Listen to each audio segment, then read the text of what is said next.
Most world leaders have no idea what they are doing in the slightest. What conspiracy theory do you believe is true? The last one is weird as f. Crime in big tourist cities like Las Vegas is systematically underreported in order not to hurt business. There is a lot of stuff going on in that town most do not know about. The Mormon Church owns interests in most of the strip now, the mafia runs the garbage collection services still, yes there are problems buried in the desert. There used to be a theft ring involving cops that would steal winnings from tourists that called cabs back to their hotels. They would pull over the cab, and say they found drugs in the cab, all the money would be confiscated as evidence. A tourist would not show up for court 6 months out and the money goes to the police department. This was a common thing for a while and I don't know if it still happens. The city got conned by Harris Communications out of nearly $1 billion USD for a radio system that didn't work. The meth and theft problem in North Vegas is by design by Hells Angels and NVPD and Clark County. Toothpaste advertisements show way too much toothpaste on the toothbrush so that you'll use more toothpaste than you need, therefore causing you to buy toothpaste more often. Alka-Seltzer had hit a point where their sales had plateaued and they weren't able to gain more. They also knew that using 2 tablets of Alka-Seltzer had the same effect as 1. So, they came up with the slogan Plop, Plop, Alka-Seltzer and showed 2 tablets being dissolved in a glass in the commercials. Their sales doubled overnight. Every so often, big sock companies make subtle changes to their design, so that when you buy new socks, they'll never match your old ones. Also, I can't find generic white/black socks for my kids. They all look different from each other. Big packs comes with 5 different patterns for each pair. It's completely ridiculous, so they often get to rock the socks at school. The only way to fight them is buying a few dozen at a time and replace them all at once. There's no new socks and old socks, just all the socks of one brand and style that all match. Flat Earth websites were started as a practice arena for online manipulation. If they were able to convince people of such an absurdity, then people could be convinced of anything. And, once convinced, they will propagate the lie for you. This is called Project Mockingbird. CIA was tasked with spreading misinformation to manipulate what people would believe to be the truth. This was the 1950s. Nothing has really changed.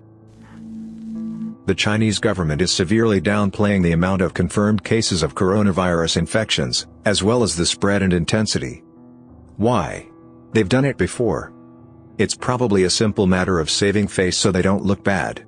The city where the virus started is currently in complete lockdown. No one in or out. Do you know how many people live in that city? 11 million people. New York City has about 9 million for comparison. Biggest quarantine in history. You think only 25 people have died in that city? That the government hypes up the most ridiculous conspiracy theories to divert attention. They did it with UFOs and coining conspiracy theory. I feel this happened with 9/11.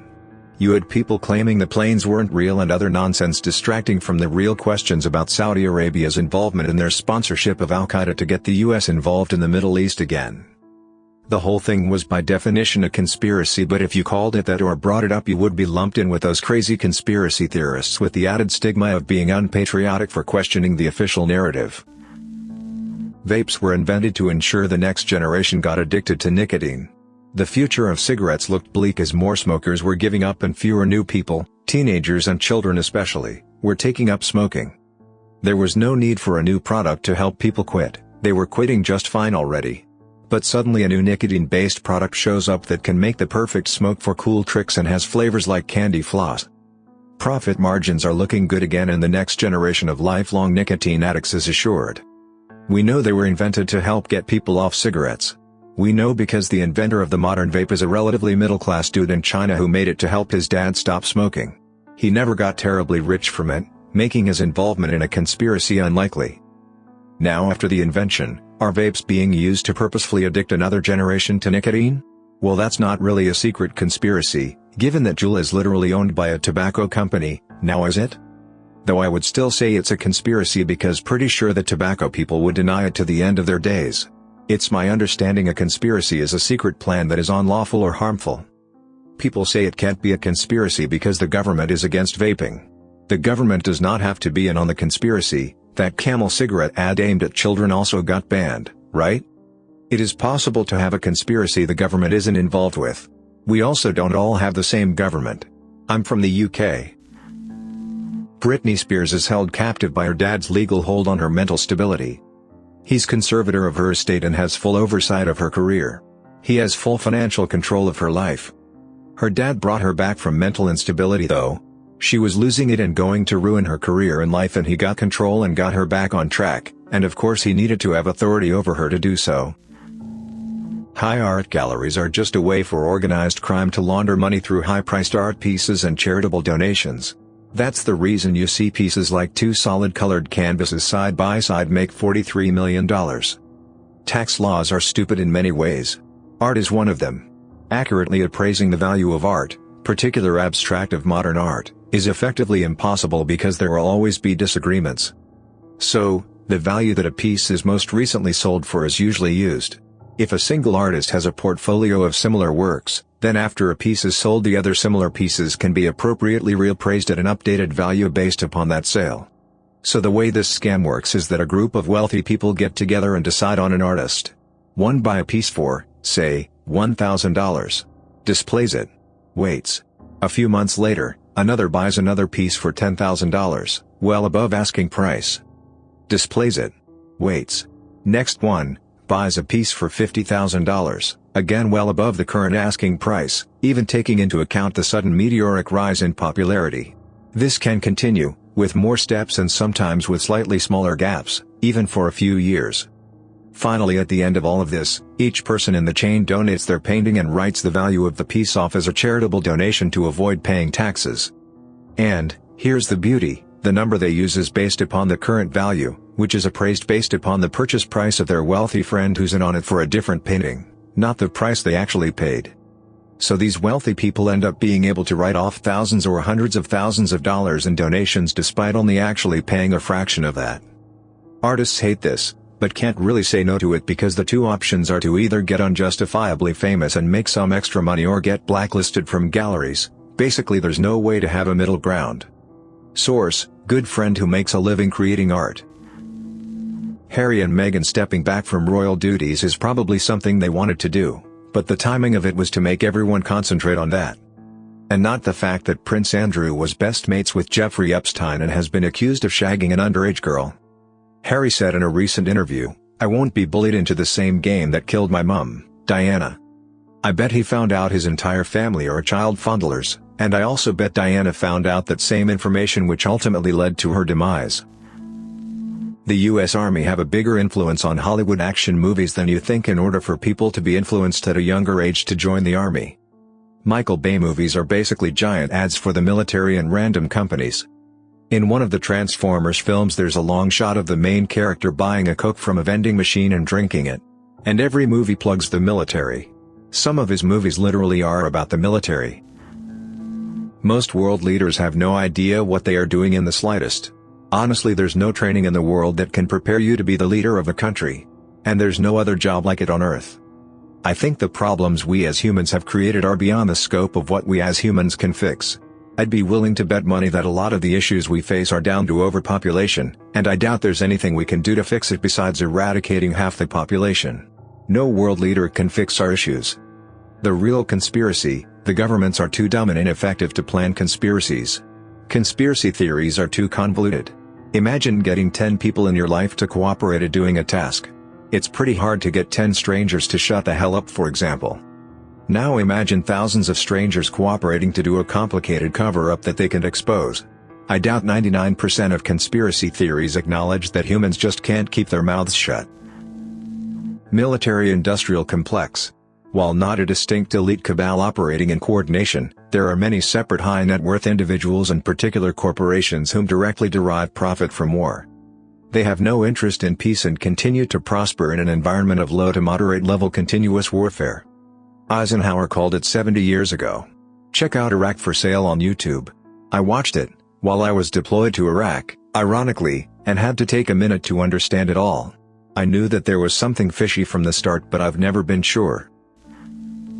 I believe Kurt Cobain was murdered. The note he supposedly left had 3 different styles of writing. When Kurt's autopsy was performed, he had enough drugs in his system to kill him 3 times over, and he was drunk enough that he couldn't lift his own head, so how could he shoot himself in the head with a shotgun? Also, the bullet casing was on the wrong side of his body for him to have shot himself, Courtney Love was practicing his handwriting. The heroin kit was neatly put away when why would he do that and how could he do that? Also the note started in his handwriting and wasn't a suicide note. As soon as the handwriting changed it turned into a suicide note. A guy who was friends with both Courtney Love and Kurt Cobain was always too high on heroin because of Courtney Love to be interviewed by Courtney Love's private detective. Even the private detective thought everything was suspicious as hell and started investigating her of his own accord. Just saying, I think it was Courtney Love. The majority of celebrity Scientologists joined for networking purposes, but then found themselves in over their head. I think it's more that they treat celebrities much better than the rank and file. I saw one of those popular anti-Scientology documentaries recently and they made it pretty obvious that Tom Cruise is pretty much treated like a Roman emperor and has his every whim catered to. I assume it's like that for all celebrities. Besides, Scientology keeps records of their auditing sessions and can blackmail them with anything in it. There's a rumor that Travolta would like to leave the church but they've got him on tape admitting to having sex with guys and are using it to blackmail him. Conspiracy theories are actually deliberately diffused to keep the people busy thinking about stupid conspiracy theories rather than thinking about what is actually going on. And 1 in 10 conspiracies are true. They make and distribute conspiracy theories as a way to discredit people. Apple actually does this in the sense that they convolute the leaks market with fakes and useless patents. The US government might not have completely orchestrated 9/11, but I absolutely believe it was catalyzed and allowed to happen. Everything that followed was way too convenient for it to be an accident, from the oil money we got out of it, to the forever war we've put ourselves into. War is the single greatest thing for an economy.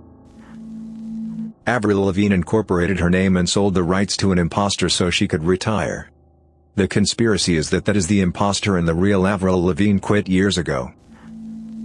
Television networks got some kind of incentive to create tons of shows glorifying work in the medical profession.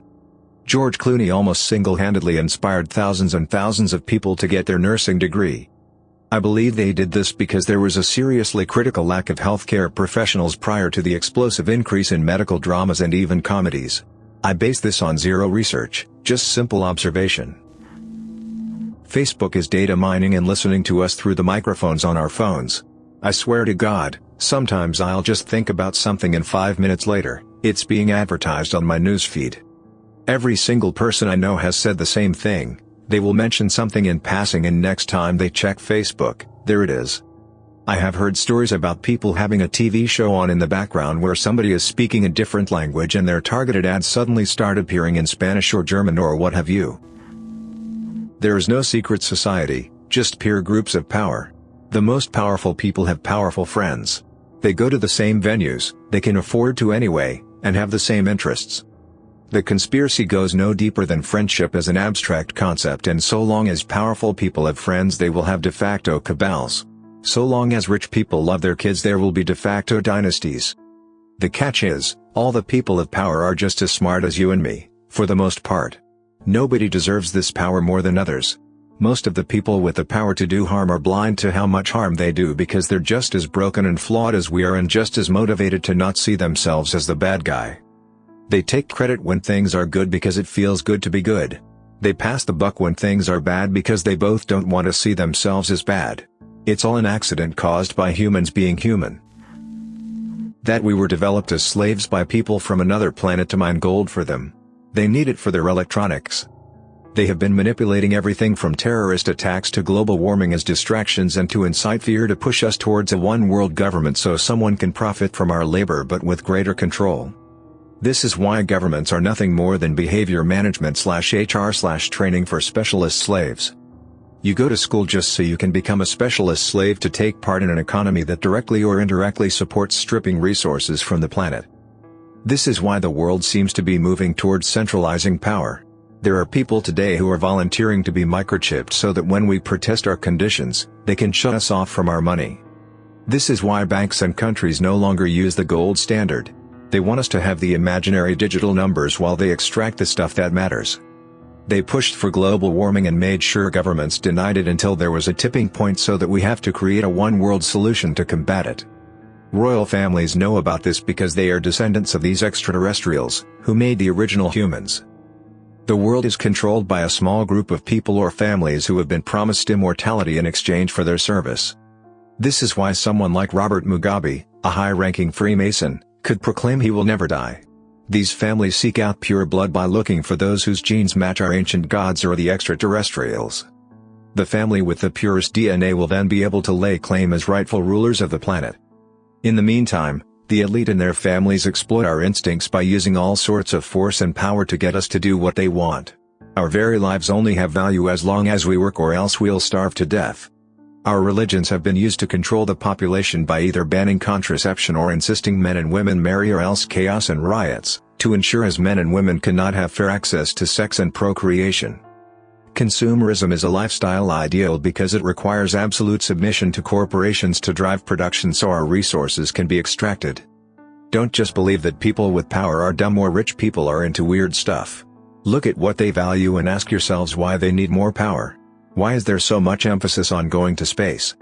Why haven't we fixed the problems here? Why do our politicians lie so much? We only see the surface stuff that doesn't make sense, but deep down there are layers of information, control and power we cannot even begin to imagine. Thanks for listening to Radio TTS. Hit the subscribe button and activate the notification bell for more videos. Click the right box for the conspiracy playlist. Let us know in the comments what you think about these theories. Share your own conspiracy theories in the comments below.